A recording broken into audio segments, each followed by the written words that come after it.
Hey there, it's Scott. I've been working on an episode about how people in the rest of the world are reacting to the results of the American election and how they think a second Trump presidency would impact ordinary folks in their countries for better or for worse. I'm basically trying this experiment similar to my COVID stories series I did a few years ago, where I'm asking friends and colleagues in far off places to send me voice memo recordings from their cell phones with updates on the situations where they live. I was hoping to have that ready for you today, but I'm still waiting on some submissions from people I've reached out to in a few key places around the world, so it looks like I'm going to need a bit more time until this episode is ready. In the meantime, if you happen to be listening right now in some country or region outside of the United States, and you have some thoughts or observations on the American election that you'd like to share, please email me, or better yet, record yourself on your phone, making sure to start with your name and where you are. You could send me the file to info@farfromhomepodcast.org. Or if you'd prefer, I could also send you some instructions to contact me via WhatsApp, Signal, or Telegram.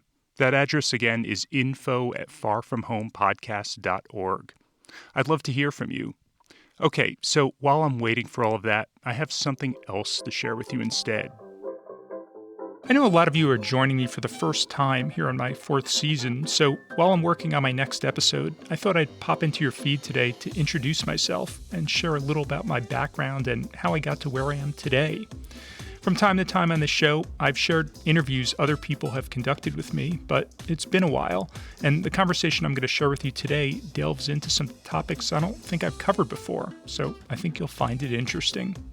James Hammond interviewed me a few months ago for his Winging It travel podcast, where he has discussions with, as he puts it, some of the world's most diverse and well-traveled people, and I was honored that he included me in that list.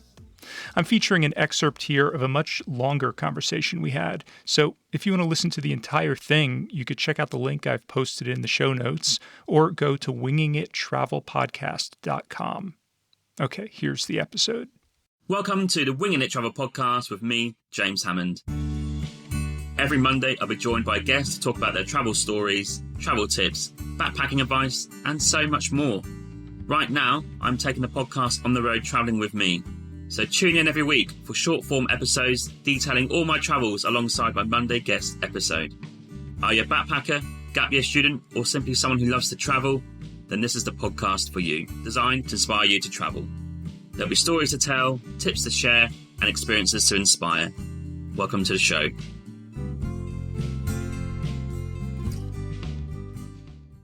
Hello and welcome to this week's episode where I'm joined by Scott Gurian, who hosts the Far From Home podcast and is a journalist, audio producer, and adventure traveller.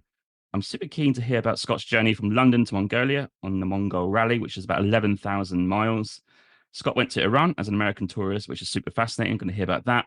Another interesting travel story is Scott visiting Chernobyl and the abandoned buildings around there. He's also featured in many publications and channels worldwide and has so much to chat about. Scott, welcome to the show. How are you doing? I'm doing well. Thanks so much for having me on. Tell the listeners right now, where are you based? At the moment, I'm in my home in northern New Jersey, just outside of New York City, which is where I am when I'm not traveling. But I've just gotten back from some recent travels. I was in Copenhagen for a brief reporting trip, and then I went to Latvia for my first time in the Baltics, Nice. interviewed someone there for another story, and I'm back here at home for a little bit until I hit the road again. Is your work based where you are now, or is that more about where you're from and you just like living there? My work can be based anywhere. I bring my laptop and I have an internet connection. Dream. I mean, I have my own podcast that I make, and then I do some freelance producing and reporting for various other places. And it can be anywhere. It could be somewhere in the world where I find an interesting story, if it's like an actual story I'm reporting, or it can just be me working remotely, producing one of the podcasts I work on, which I can do from anywhere in the world. The dream scenario, I think. If you long to get internet, you're sorted, right? Yeah, that's my hope. Yeah. Mm-hmm. What's your thoughts on, this is a random question I was thought of, let's say pre-COVID, right? If you're looking to work remotely, you probably have to get a work visa, right? Because I don't think working remotely was a popular thing. But now we've got so many people who have realized, oh, do you know what? If I just have my laptop and an internet connection, I can literally go anywhere in the world to work. But what is the situation with the visas, you think? Because can you just go on a tourist visa in any country, within reason, that's easy, and just turn up for a month or two as a tourist, but you're working on your laptop? Or would you still want to get like a proper business or work visa to do your work in that country? No, I don't see a need. I mean, for me personally, in my situation, there's all these countries now that are introducing digital nomad Yeah. visas and everything. But I mean, that's if you really want to stay there for, I don't know, 6 months, a year, a few Mm, years, And for me, I just want to keep traveling. Like I am definitely, and we could get into this later. I'm definitely a fan of slow traveling, and I like spending yes. like a month, 2 months, 3 months in a place. More than 6 months seems like a really long time for me. And I want to just keep finding stories from different places, experiencing different cultures. And so I don't really see a need personally for visas like that. Of course, again, it depends on the country, which, if I go to Mexico as an American, I could go there for 6 months on a tourist Mm. visa. In Europe and the Schengen area, I can go for 3 months, 90 days within a 180-day period. And that's generally enough time to satisfy my wanderlust in a particular country or region. Okay. I'd like to delve back into sort of travel history, if you like. So, where did you initially grow up? And was there any hint of travel when growing up that maybe ignited your interest in it?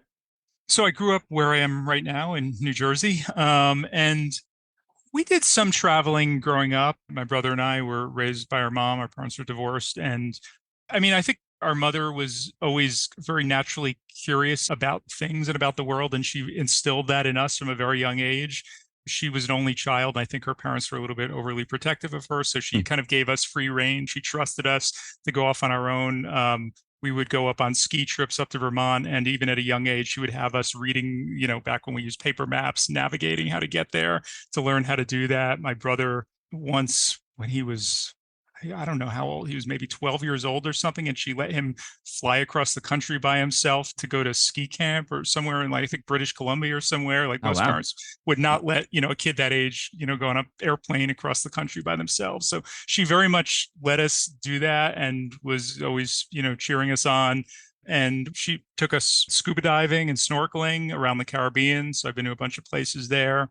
We didn't go on a lot of other big international trips like to other places outside of the Caribbean. That kind of came for me later on.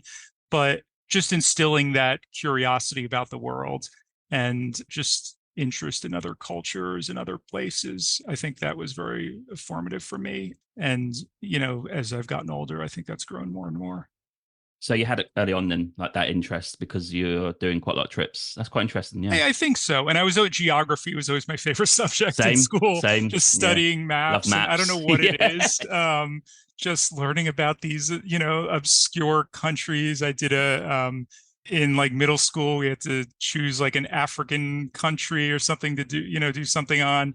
And of course, I chose what was then called Swaziland and Lesotho, the Oh, most yeah. Yeah. obscure Yeah. countries that.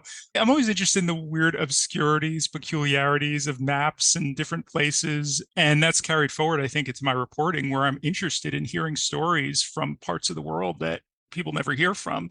And like, what is it Mm. like? What's going on there? And, maybe this country is rarely mentioned in the news. Maybe people don't even have never even heard of it before, but I'm curious that like people live there. It's another distinct culture and language and everything. And like, I want to find out more about it. Yeah. How good are maps? Like underrated.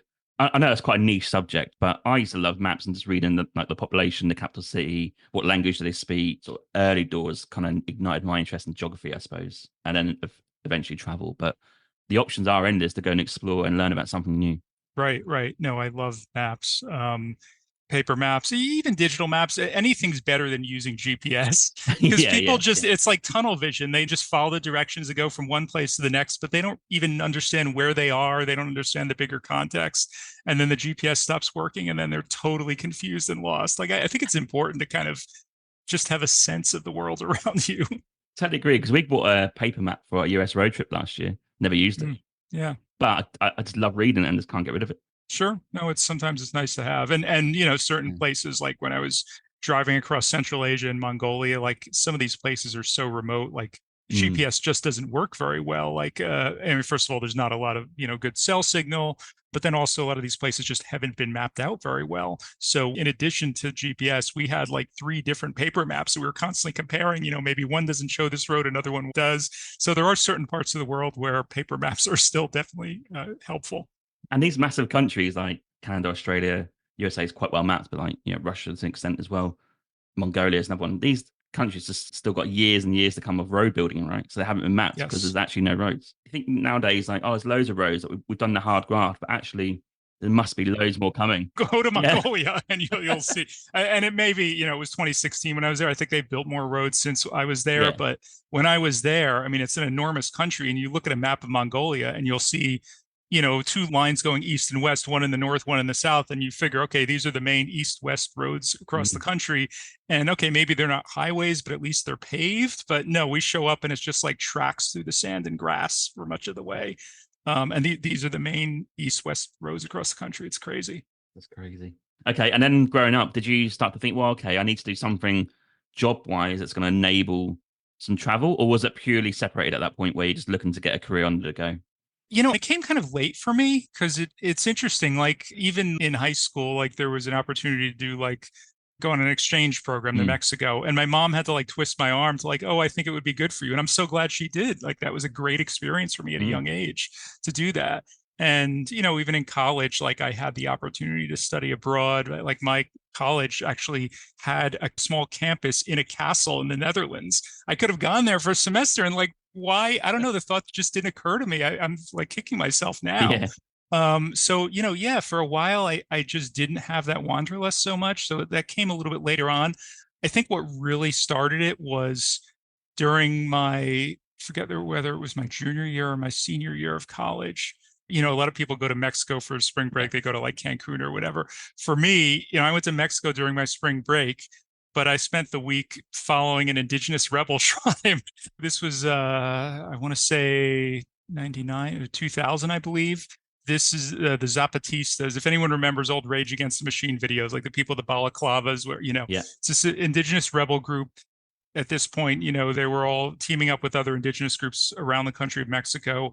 They were planning this week or a few week long caravan that was going across Mexico, eventually descending upon the Zocalo in Mexico City to press for indigenous demands, rights from the government. And so it just happened to line up part of it, I think the final week of it, with my spring break from school. And I knew some filmmakers who were making a documentary about them. And so I flew down to Mexico City.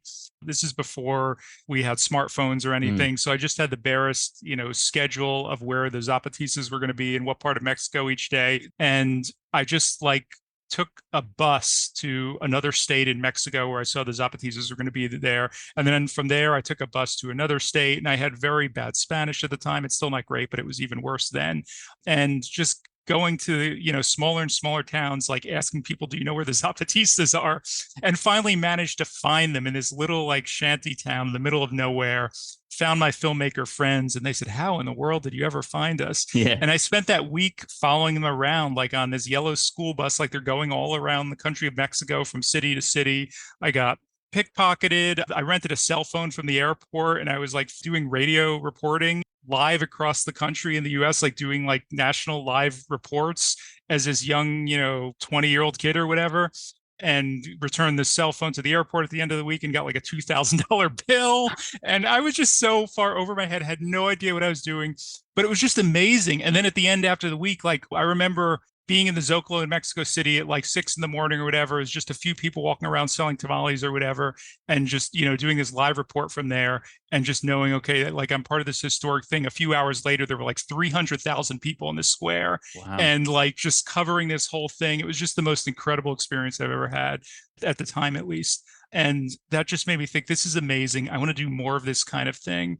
And, I've started out in like radio journalism, and I just realized that the coolest, most fascinating experiences I had were when I was abroad. And so I want to do more, like I want to do like the foreign correspondent thing. I want to do more international reporting. And so that kind of combined my interest in journalism and radio with my interest in traveling. And that's what I've been doing ever since. God, what a great experience. That's unreal. What makes me laugh is you probably went back to college and like you probably got some friends that went, I went to, Cancun and Exactly. party up for a week. And then like, what do you do then? Like, where do Exactly. you start Yeah. with that story? Yeah. People just don't get it. Yeah. It was just such a cool experience. In some ways kind of life changing for me at that time. I assume that you finished your course and then went out into the world reporting.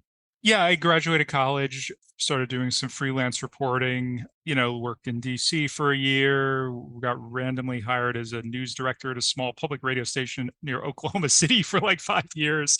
Just kind of jumped around, went back to school for like a semester, took this intensive program in radio documentary production, and also worked in New York for a while, reported after Superstorm Sandy. It hit Mm. my part of the country, New Jersey. And so I did like investigative reporting for like a couple of years following the whole rebuilding process. But eventually the wanderlust kind of caught up with me and I realized, I'm not so interested in doing domestic reporting anymore. Like I really want to go abroad, want to kind of pursue these international stories.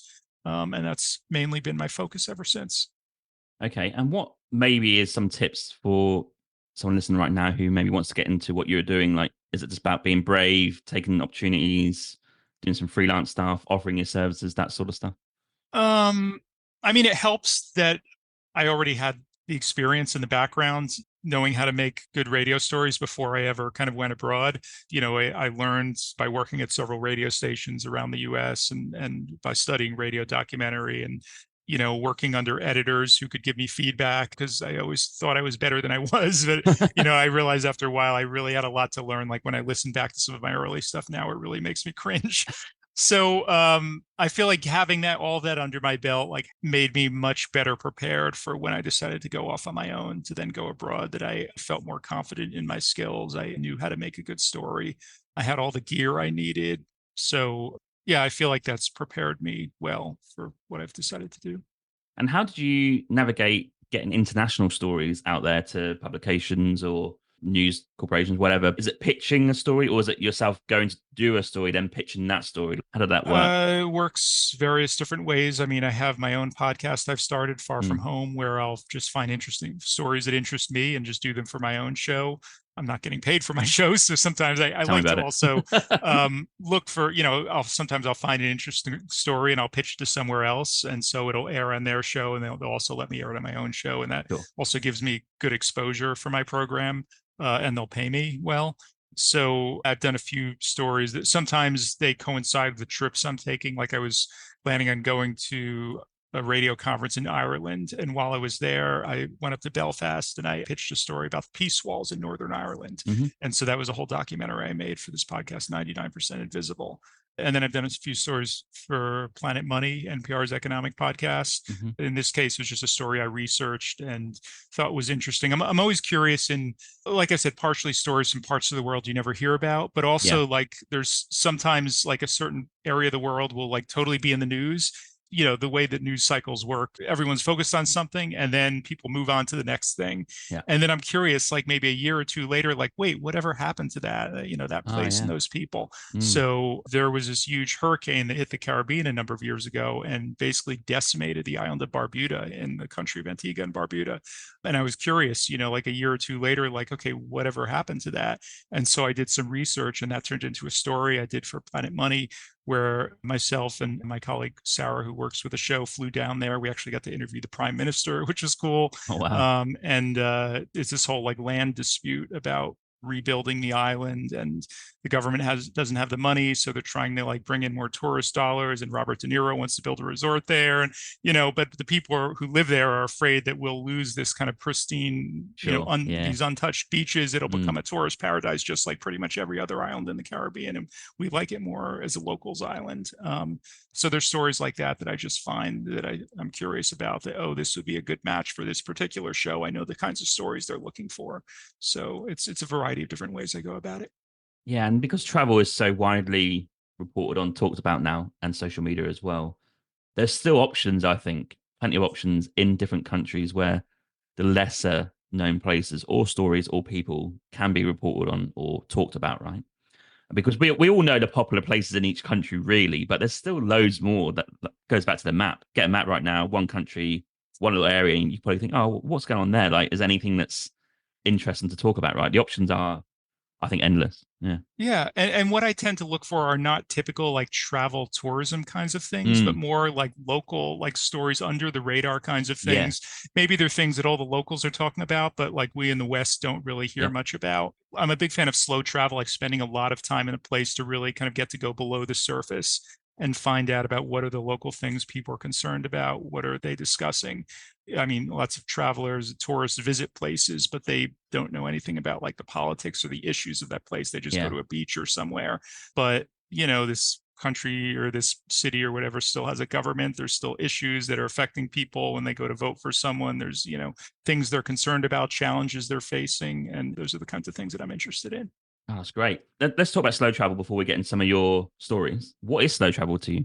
So for me, just going to a place for like a week or two generally isn't enough. Like I like spending weeks on end, even months on end to really get to know a place well. For example, a few years ago, I went to Lima, Peru, and I decided, you know, I was there for like 4 weeks and I figured I just want to stay in Lima. Like I Yeah. still haven't been to Machu Picchu or traveled that much around Peru. I figured, okay, that'll be a separate trip.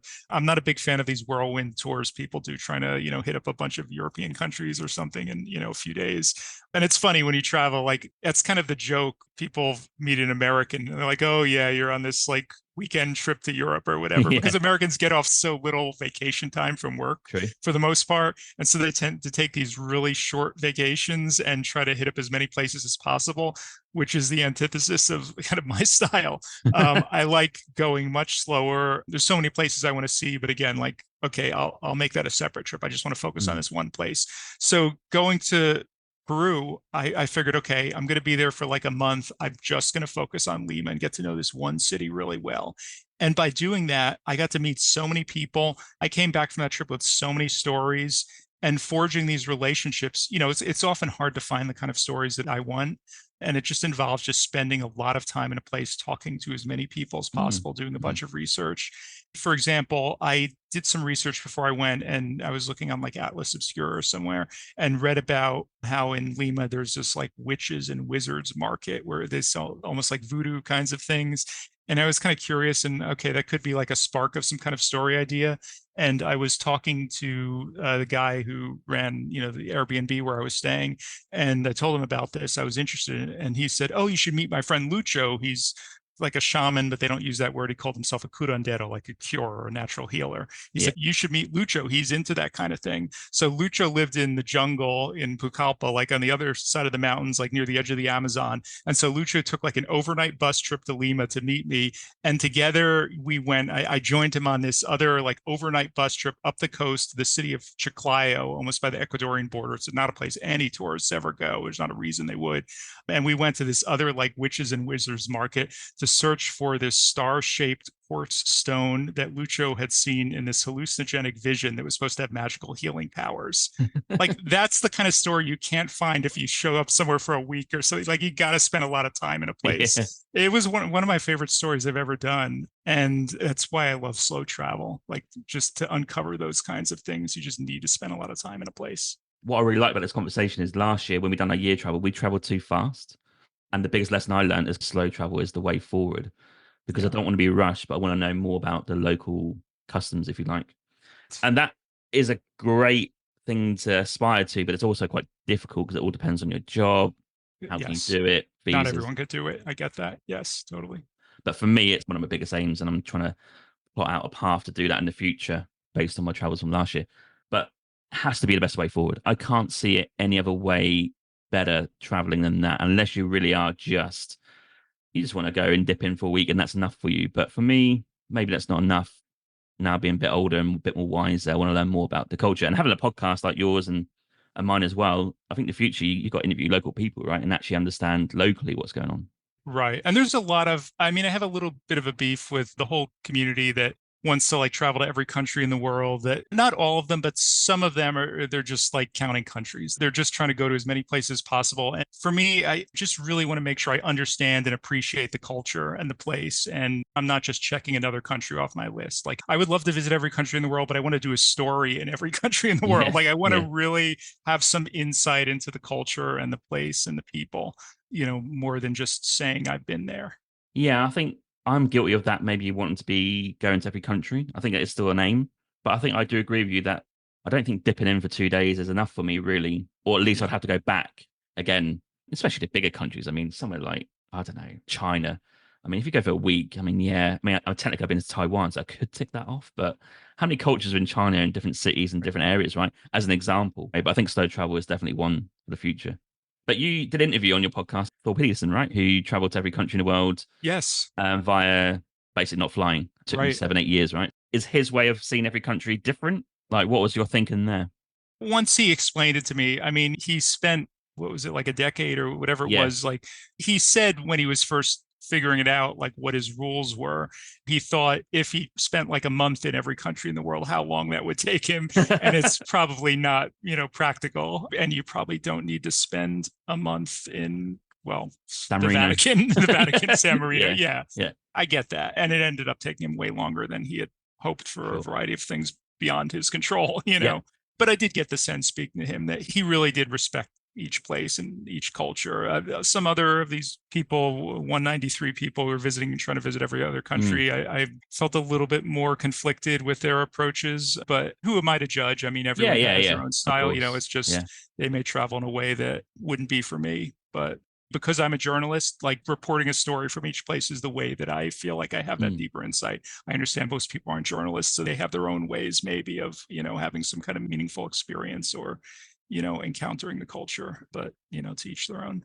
Yeah, it's an interesting topic. I think the sort of topic of how many countries you've been to, which I do sometimes ask on my podcast because I'm interested. But I see some people do really want to tell you how many they've been to, but is that the true story? I'm not really sure.